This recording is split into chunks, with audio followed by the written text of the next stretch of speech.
Assalamualaikum warahmatullahi wabarakatuh. Nahmaduhu wa nasta'inuhu wa nastaghfiruhu wa nastahdihi wa na'udzu billahi min syururi anfusina wa min sayyiati a'malina. May yahdihillahu fala mudilla lahu wa may yudlil fala hadiya lahu. Asyhadu an la ilaha illallah wahdahu la syarika lahu wa asyhadu anna sayyidana Muhammadan abduhu wa rasuluhu la nabiyya ba'dahu. Puji syukur kehadirat Allah di mana hari ini kita masih diberikan kesempatan, walaupun mohon maaf agak lama sekali saya terlambat karena kebetulan tadi baru selesai menghadiri penurunan bendera di Bosgun.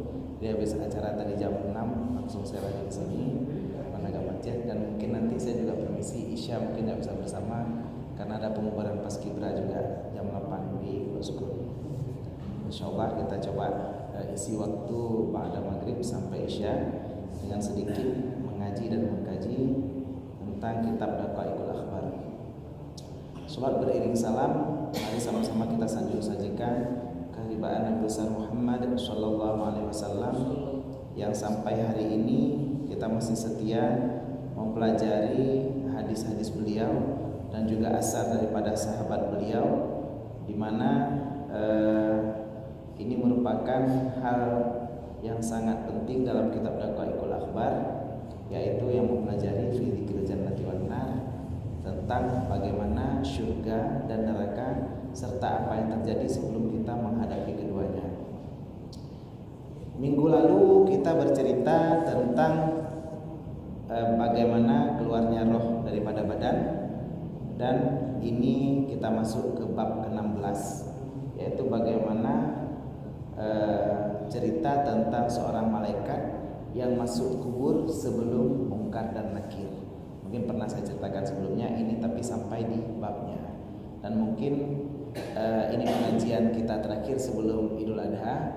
Kemungkinan minggu depan karena dalam masa hari tasyrik dan Idul Adha mungkin kita libur satu malam minggu depan untuk kita lanjut lagi minggu setelahnya, karena mana tahu ada yang silaturahmi, ada yang pulang kampung. Kita libur satu malam, malam Sabtu ke depan. Kita mulai. Bismillahirrahmanirrahim. Qala al-musannifu rahimahullahu ta'ala wa nafa'ana bi'ulumihi fid dharaini amin. Telah berkatalah pengarang, dan semoga kita diberikan manfaat dengan ilmunya pengarang baik di dunia maupun di akhirat, amin. Al-babus sadis asyara fi dzikri malakil ladzi yadkhulul qabra qabla mungkarin wa nakirin. Bab ke-16 pada menyebutkan seorang malaikat yang masuk kuburan sebelum Mungkar dan Nakir. Ada malaikat yang masuk ke kubur sebelum Mungkar dan Nakir. Kita tahu selama ini malaikat ada 10 yang wajib kita ketahui. Ada malaikat Jibril, Mikail, Israfil, Israel, Rakib, Atid, Mungkar, Nakir, Ridwan, dan Malik Zabaniyah. Nah, ternyata ada malaikat yang masuk kuburan sebelum Mungkar dan Nakir. Beliau adalah malaikat yang tidak wajib diketahui namanya, tapi ada. Karena memang malaikat itu bukan cuma 10, tidak terbatas di 10, tapi kita diwajibkan menghafal yang 10 saja. Ada, kemarin kita belajar waktu di awal Daqaiqul Akhbar ini, ada malaikat ruhaniyun, ada malaikat rubiyun. Jadi ada malaikat hamalatul arsy yang menanggung arasy. Nah, itu nama-nama malaikat tapi tidak wajib kita ketahui. Nah, ini ada juga satu malaikat. Dasarnya adalah hadis riwayat dari Abdullah bin Salam. Ruwiya an Abdullah bin Salam yadkhulul mayyita malakun qabla ay yadkhula mungkarun wa nakirun. Diriwayatkan daripada Abdullah bin Salam, masuklah akan mayat oleh seorang malaikat sebelum masuknya Mungkar dan Nakir. Yatala'u wajhuhu kasyamsi, yang menyalalah wajahnya seperti matahari. Ismuhu Rummanon, nama malaikat tersebut adalah Rumman. Jadi pada kata rumah dari tak Rumman kata, Rumman itu ternyata malaikat yang wajahnya bercahaya seperti matahari. Jadi bahasa Aceh terkadang diambil dari bahasa Arab juga, di mana kita ada malaikat yang wajahnya menyala seperti matahari disebut malaikat Rumman. Yadkhulu 'alal mayyiti tsumma yaqudu fayaqulu lahu uktub ma amilta min hasanatin wa min sayyi'atin. Masuklah malaikat tersebut di atas mayat, kemudian duduklah malaikat tersebut. Jadi kedama kemudian duduk di samping mayat. Fayaqulu lahu, maka berkatalah malaikat tersebut baginya mayat, uktub, tulislah ma amilta, apa yang telah kamu lakukan, min hasanatin wa min sayyi'atin. Jadi tulislah apa yang telah kamu lakukan, baik itu dari kebaikan maupun dari keburukan.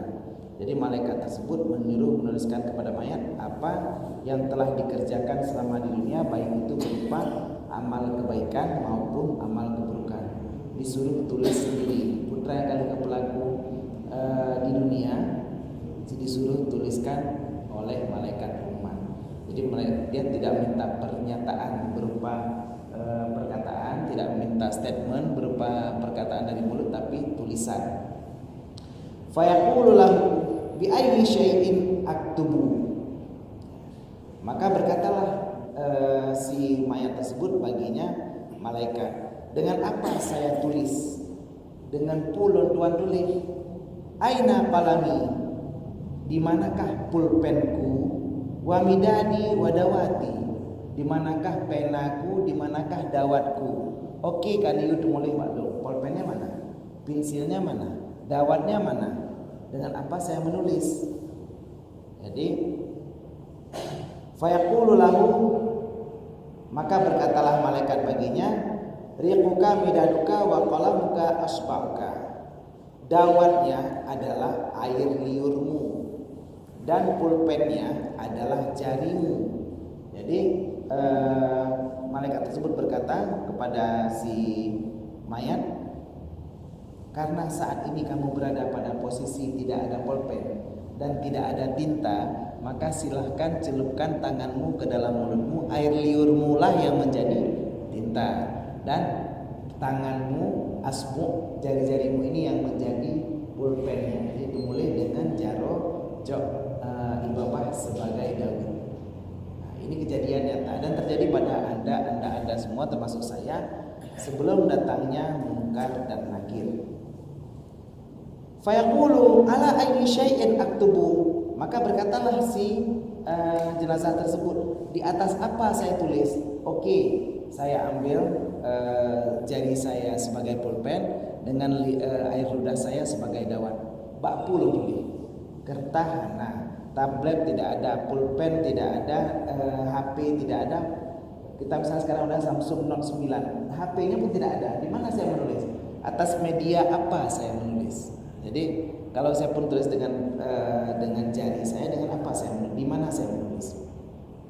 Walaisali sahifatun, dan tidak adalah bagiku kertas, tidak ada lembaran hana tabah kertas. Kan ada yang urang onyong yang meninggal itu untuk mengubah block note satu ataupun buku catatan satu dimasukkan dalam kafan, enggak ada kan?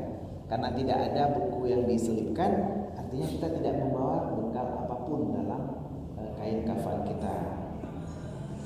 Qala alaihi salam, maka berkatalah Nabi Muhammad sallallahu alaihi wasallam, fayuqta'u min kafanihi qat'atun, maka diambillah dari kafannya akan secari kafan, sepotong. Jadi kain kafannya dirobek, bukan semuanya, sepotong itu kurang lebih sebesar ini, diambil dirobek oleh malaikat tersebut, digeping oleh malaikat ija kafan katanya. Tapi tidak banyak sekali, jangan sampai juga si jenazah ini dalam keadaan telanjang, tidak memakai kafan, maka tidak boleh juga. Makanya yang diambil adalah qat'atun, satu potong. Fayunawiluhu, maka memberikan olehnya malaikat akan si jenazah. Jadi jok ija kafan diberi oleh malaikat jok ke si jenazah, termasuk kita lah. Saya bayangkan kita di kejadiannya, menyuruh kitanya kamu meninggal, kita sudah terbujur kaku, datang malaikat menyuruh kita menuliskan, tulis mendung perbuatan kamu yang kamu lakukan di dunia, baik itu berupa kebaikan maupun keburukan. Tulisnya dengan jari, pakai tintanya dengan ibabah, dan tulis di ada ija kafan. Fayaqulu, maka berkata malaikat, hadhihi sahifatuka, inilah lembaranmu. Kuna kepegahan buku, coknya buku. Inilah lembaranmu. Faktub, maka tulislah. Diperintahkan si mayat untuk menulis apa yang pernah dikerjakan. Fayaktubu ma amila fid dunya min khairin, maka menulislah apa yang dikerjakan di dunia daripada kebaikan. Begitu dia menulis malam Sabtu mengaji di Masjid Al-Falah Gede Aceh, amal kebaikan kan, senang dia tulis. Sholat maghrib berjamaah, tulis. Berzikir setelah sholat, tulis. Sholat isya berjamaah, tulis. Berzikir setelah sholat, tulis. Berbakti kepada orang tua, tulis. Pergi mengaji, tulis. Karena semua amal kebaikan dia tulis, dan dengan rasa bahagia karena yang dia tulis merupakan amal kebaikan, dan dia bangga. Saya pernah haji, saya pernah umrah. Dalam bulan Ramadan saya khatam Quran 10 kali. Saya bisa hafal Quran 30 juz.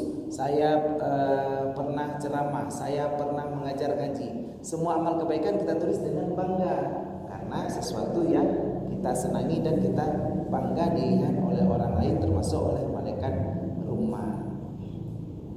Fa idza balagha sayyi'atun istahya minhu, maka ketika tiba keburukan, malulah si jenazah daripadanya malaikat. Tiba-tiba kita tadi tulis sholat isya berjamaah, zikir, senang kita. Pas mau keluar masjid, silap tanya anak dia, cok silap kok, malu tulisnya. Tanya oleh malaikat, kenapa kamu malu ini? Padahal kan ada perbuatan keburukan yang kita lakukan. Naruh cok silap kok saat itu. Wadah aja naruh dawit pak kaya kok. Wadah aja ngana polpen saja ada depun penggri saja belum curi moto kok. Itu kita malu menulisnya. Istahya minhu, malu daripadanya malaikat. Fayaqulu lahu, maka berkatalah malaikat bagi yang semayat, ya khati, hai orang yang bersalah, hai urang yang puput salah, lima la tastahi min khaliqika haitsu amiltaha fid dunya. Hai urang yang puput dulu, kenapa kamu tidak malu daripada penciptamu ketika kamu melakukannya di dunia? Wa tastahi minni al-ana, dan kamu malu daripadaku sekarang. Jaman wadai kacok silop go, wadai kacuri motor go, wadai wit pohon itu. Kenapa kamu saat itu nggak malu? Kenapa sekarang kamu malu dengan saya? Dulu sama Allah kok nggak malu? Kita di sini roda kenapa nih? Apapun yang kita menang. Wadai takkan juga saat itu kenapa kita tidak malu dengan Allah? Sedangkan hari ini kita pastikan Allah melihat kita. Kenapa kita tidak malu waktu melakukan itu? Hari ini kita lakukan keburukan, berbagai macam keburukan. Kita tidak malu, tapi waktu itu diutumulih oleh malaikat, kita malu di depan si malaikat rumah. Maka malaikat bertanya, kenapa kamu tidak malu kepada Allah tapi malu kepada aku? Nah, ini yang membuat kita tidak bisa menjawabnya. Fayarfa'ul malaku umudan fayadribuhu, maka mengangkat oleh malaikat akan sebuah cambuk atau cemeti atau pemukul, maka memukul olehnya malaikat akannya si mayat. Nah, saat kita waktu menulis keburukan kita malu dan kita tidak mau menulis lagi, saat itu gejok juawin tam kejinun. Kenapa? Karena kita tidak mau menulis keburukan kita malu kepada mereka. Fayaqulul abdu, maka berkatalah hamba, irfa'anni hatta aktubuha, angkatlah bet tamehnya daripada lu teh leuwih pohnya tameh-tameh mesunyok ngengan gedanya ke dalam kuburan. Oke lah, angkatlah daripadaku pemukul ini sehingga bukan bet tamehnya bet tiangnya pemukulnya angkat saja biar aku tulis. Kaki tadi saya salah nggak menulis. Sekarang angkat ini, hukuman ini lepaskan daripadaku sehingga aku tulis. Fayaktubu fiha jami'a hasanatihi wa sayyiatihi, maka menulislah si mayat padanya padanya potongan akan seluruh kebaikannya dan keburukannya. Jadi karena bunuh kakeun poh ditulislah semua kebaikan dan keburukan. Hari Rabu tanggal 30 April 1980 itu kejadiannya jam 10.30 pagi lahir. Habis itu lahir doi segala macam pilih mandum 6 jak sekolah SD, jak sekolah TK, SD, SMP, SMA, jak kuliah segala macam pilih. Kebaikan, keburukan, naruh dan cok boh manok gob, naruh dapat jumpa wan dua boh, pegah taboh Taruh lagi yang apa-apa keburukan yang pernah kita lakukan, tulis juga semua, tulis. Dari pertama start lahir kita sampai meninggal kita kemarin, ini kan kita masih dalam kubur nih. Sampai meninggal kemarin, tulis menu putra keburukan-keburukan yang pernah kita lakukan. Azan berkumandang, kita masih malas sholat, tulis. Kenapa saya malas sholat? Masih main HP, tulis. Semua tulis. Mau itu kebaikan, mau itu keburukan, mau itu sia-sia, tulis juga. Oh, kita tidur, kira malaikat nikah dengan terjaga. Bayangkan apabila kita tidur 8 jam sehari, umur kita 60 tahun, berarti kita sudah tidur 20 tahun. Umur kita 20 tahun kita gunakan hanya untuk tidur. Karena 8 bagi 24 adalah sepertiga. Berarti sepertiga waktu kita dalam hidup ini kita gunakan untuk tidur. Yang tidur itu sia-sia, bukan kebaikan, bukan keburukan apabila tidak diniatkan. Tanya kita nggak niat. Nyoko supaya udah tahajud itu. Nyoko mangat udah subuh itu. Saya tidur karena udah capek kali istirahat, supaya saya istirahat sebentar badan saya, supaya nanti pagi sanggup lagi sholat subuh, sanggup berjamaah, besok pagi ada GPS, gerakan pemuda subuh besok lagi ada SMS, saya ikut itu, ataupun saya sholat subuh di Masjid Al-Falah, ataupun bagi yang wanita mungkin sholat subuh di rumah. Kita niatkan tidur kita untuk istirahat agar sanggup ibadah kepada Allah. Insya Allah 8 jam pahala. Yang kita tulis kolomnya ada 2, kolom kebaikan, kolom keburukan. Maka tidur masuk kolom kebaikan. Saat tidur tersebut tidak kita niatkan apa-apa, maka jadi ibadah, maka jadi perbuatan yang sia-sia. Makan nasi, tadu bak kedai kopi. Poh 8 bengah kata gelendro tu bacik bu kopi. Lo menansi, adik habis apel di kantor, duduk di kedai kopi. Poh pada beda, poh setengah sebelah. 2 jam setengah. Habis wadah bak kedai kopi. Tadu di ke Al-Quran 2 poh hari dah baca kan. Tadu kuat badan kata ke kan. Cukup jai berananya wadah dah puput ibadah. Tapi kalau kita duduk di kedai kopi sampai 2 jam, 3 jam duduknya, napu saja ada puput minimal.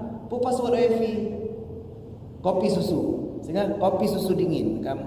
Ada tu boleh password wifi kata buka detik.com lanyan menit.com lanyan jam.com sampai boh menok.com mandu apa dah buka dia.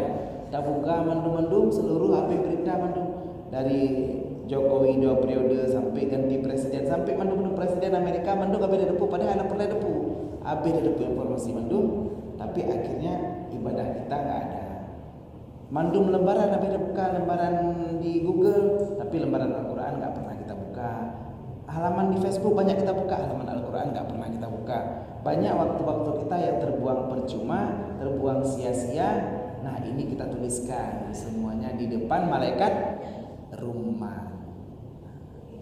Jadi saat kita tuliskan ini semua, kita malu saat tuliskan keburukan, hinan kenengpoh, dan setelah kenengpoh baru kita sadar kita tuliskan semua. Summa ya'muruhu ayyatwiha summa ya'muruhu ayyatwiha wa yahtamaha. Jadi kemudian memerintahkan olehnya malaikat akannya si jenazah bahwa menandatanganinya dan menyetempelkannya. Fayatwiyuha, maka menandatangani olehnya mayat akannya surat. Jadi semua sudah tulis, malaikat minta legalitas supaya nyopek itu berdoa, teken you, teken stempel kata malaikat tersebut. Maka setelah you tempel ayat wiyaha disuruh tanda tangani, wayah timaha dan menstempelnya. Maka fayat wiyuha, maka menandatangani di yub setelah tulis kebaikan ini, keburukan ini, bayub teken tertanda. So nani Alfonso, so nani Alfredo, so ada tulis teken di bawah siapapun namanya tulis teken. Wa yaqulu, maka berkatalah si jenazah, bi ayyi syai'in akhtimuha, dengan apa saya stempel? Teken bolehlah karena tadi polpen kita ada jari dan air liur kita sebagai tinta. Oke, teken masih bisa. Stempel pakai apa? Kan stempel enggak ada. Bono ke gertah kafan. ke pulpen kena, ke daun kena. Stempelnya pakai apa? Kan nggak ada yang bawa stempel. Nah, maka begitu stempel, walaisa ma'i khatimun, sedangkan besertaku tidak ada stempel. Bagaimana aku stempel? Malaikat minta legalitas, malaikat minta hitam di atas putih. Bende dawa-dawa, bende tentang tulis. Ini tanpa paksaan ya. Saya nggak paksa kamu. Kamu tulis sendiri. Nya draw tulis, tulisan draw. Nah, tulisan anjir dapat capek tulisan lagi kiri mana. Lagi nyampe tulisan kah? Tulisan tangan asli. Jelas dengan tangan, bukan tulisan pulpen. Ini tulisan tangan. Betul-betul dengan tangan kita tulis, bukan dengan pulpen. Tulisan tangan asli, tapi tetap harus teken stempel.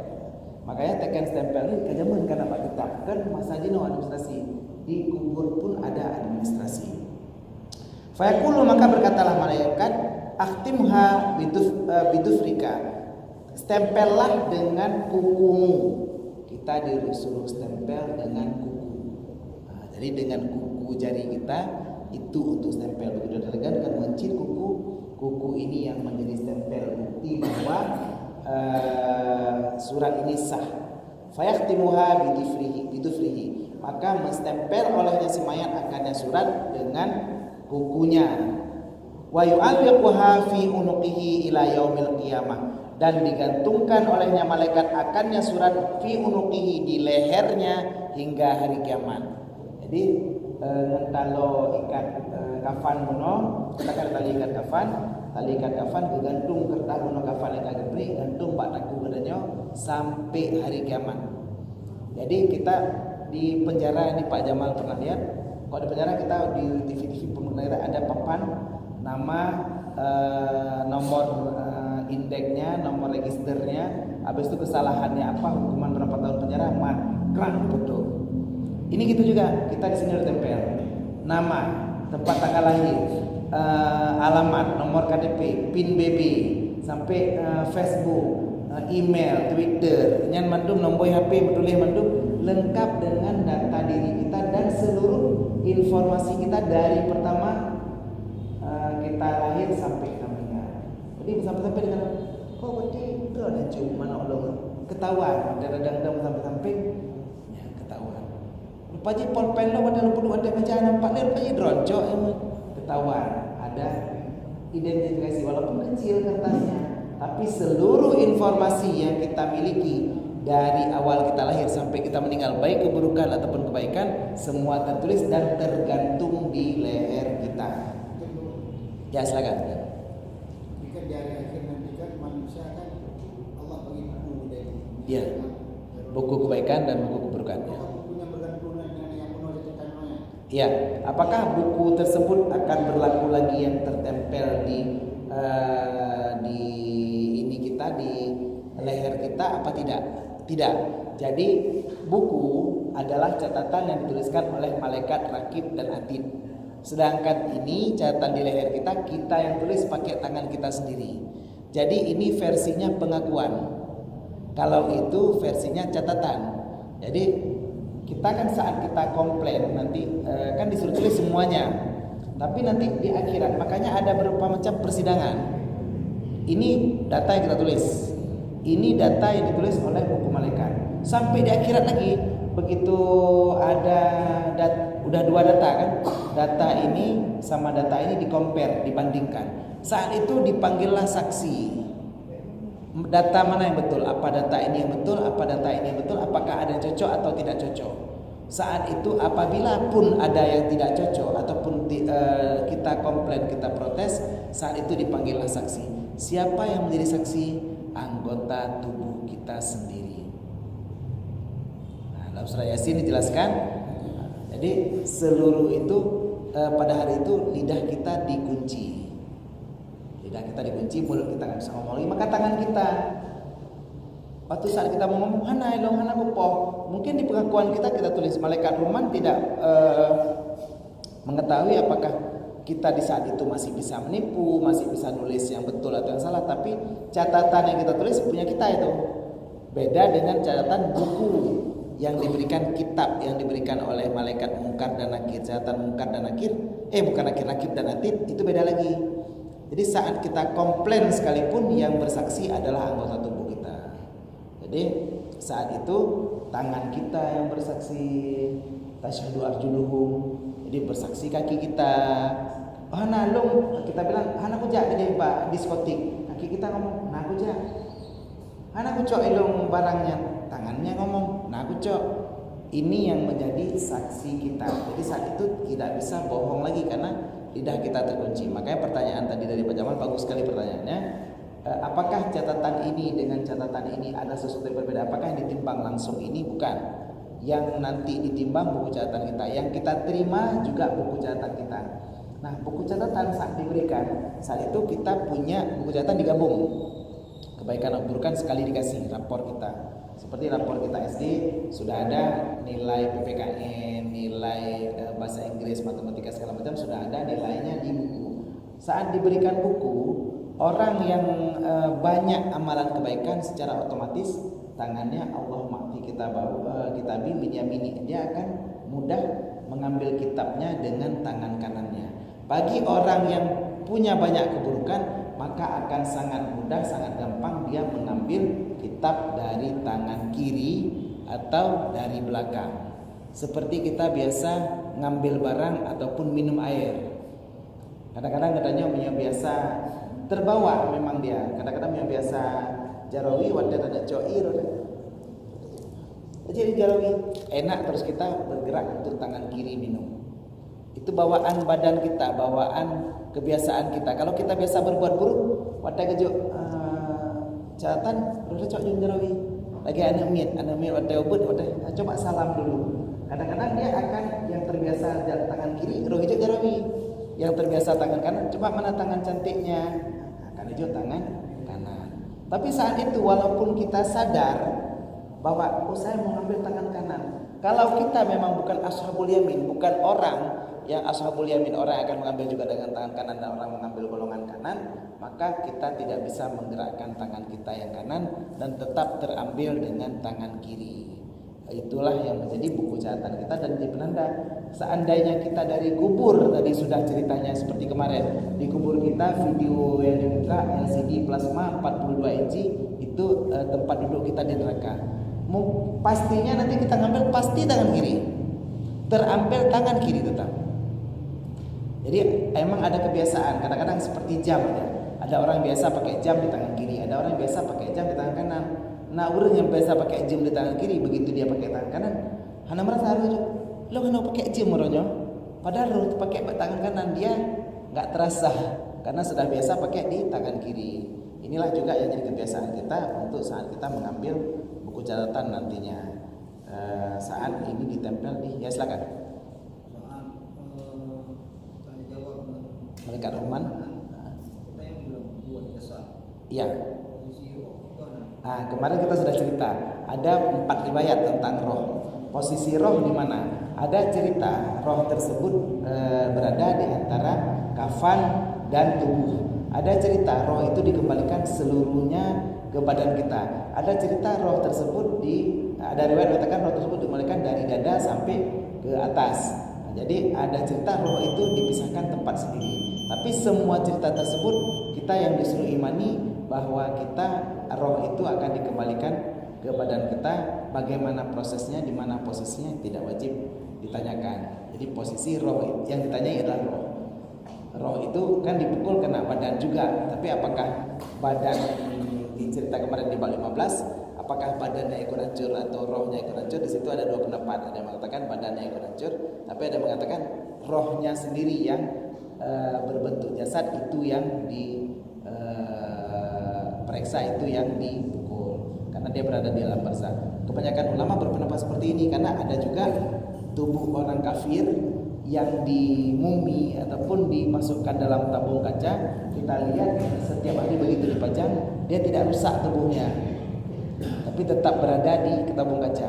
Anak gua pohon 4 terjadi berdua tabung kaca lagi zaman di Pak Dede dulu ya. Pak Dede dulu kan juga nggak dikubur dulu ya, ditaruh di kaca. Dulu Olo juga seperti itu, tidak dikuburkan dulu. Jadi kita lihat tubuh dia masih ada, kan nggak hancur nih, karena badannya masih ada. Bahkan kadang yang dibalsem, di mumi, tubuhnya tidak hancur. Makanya yang paling kuat pendapat itu yang diazab, yang mendapatkan rahmat adalah roh di alam barzah. Berarti walaupun tidak ditanam di lubang, mayat dia ada di atas bumi di sini jasadnya.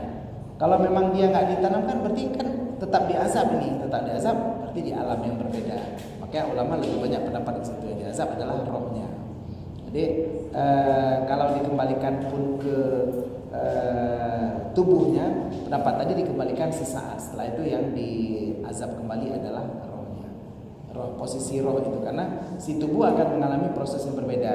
Jadi mungkin minggu depan, ini karena kita sudah bunyi muazan, minggu depan kita cerita bagaimana proses pembusukan yang terjadi pada tubuh dari mulai satu detik meninggal, saat itu terputus koneksi saraf dengan otak kita, lalu terjadi proses penguraian dari bakteri yang berada dalam organ tubuh kita dan membusuk merusak badan kita sampai setahun. Itu bagaimana proses per harinya, per jamnya, per detiknya, bagaimana prosesnya.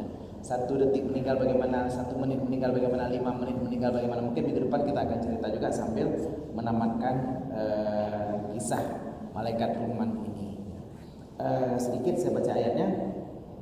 Jadi kenapa kita dikalungkan sampai di leher kita sampai hari kiamat?